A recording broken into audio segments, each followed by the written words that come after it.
A woman who is battling cancer was flying to the United States from Dubai to get cancer treatment, was flying here with her two dogs. One of them is an emotional support dog. When she landed here in the States, she was told by Emirates Air that both dogs had died during the flight. And what they told her is really, really disturbing about where the animals were placed. So the woman's name, we should say, her name is Hannah, and this is her with her dog Panda. And she says that she wanted to bring one of their French bulldogs, wanted to bring them on the plane with her, but she was told because they weigh more than 7 pounds, they have to go down below. They can't be in the cabin.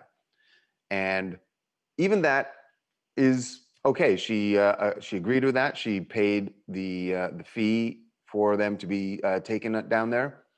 And she says that they placed them, it sounds like they placed them in the wrong cargo hold, because according to her lawyer, there were other animals on this flight that survived. They were placed in the proper cargo hold. There's pressurized, has oxygen, has air for them.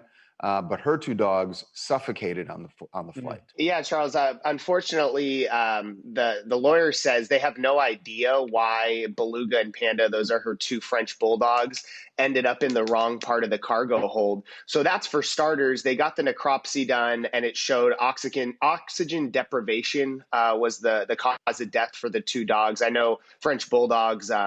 It's kind of common, like we keep seeing this happen with this certain breed of dog, especially when it's stored in cargo and not in the right spot. I did not realize there was a 7-pound limit. It seems to me I've seen larger dogs. Maybe it's airline by airline. It's actually 8 pounds. So the dogs were both over that. And even this woman, Hannah, actually had a doctor's note to prove that, hey, this is my support animal. I need it with me on the flight, but still, due to Emirates policies, they said no, and it was stored. So did Emirates say where the dogs were stored by accident? They did not. They did give us a statement, basically saying that, this did happen. These two dogs unfortunately passed away, and they're claiming they did all the proper protocol.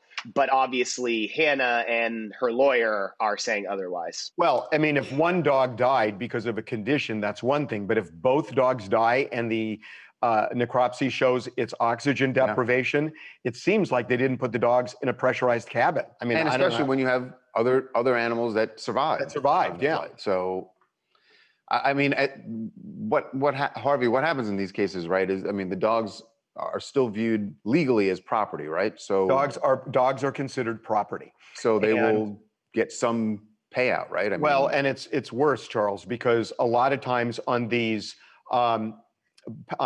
tickets, the airlines limit their liability to a certain amount per pound. So literally, you would weigh the dog and base it on that. I mean, it sounds really cruel, and frankly, it kind of is, to use that standard for a dog that suffocates on an airplane, but that's the standard generally.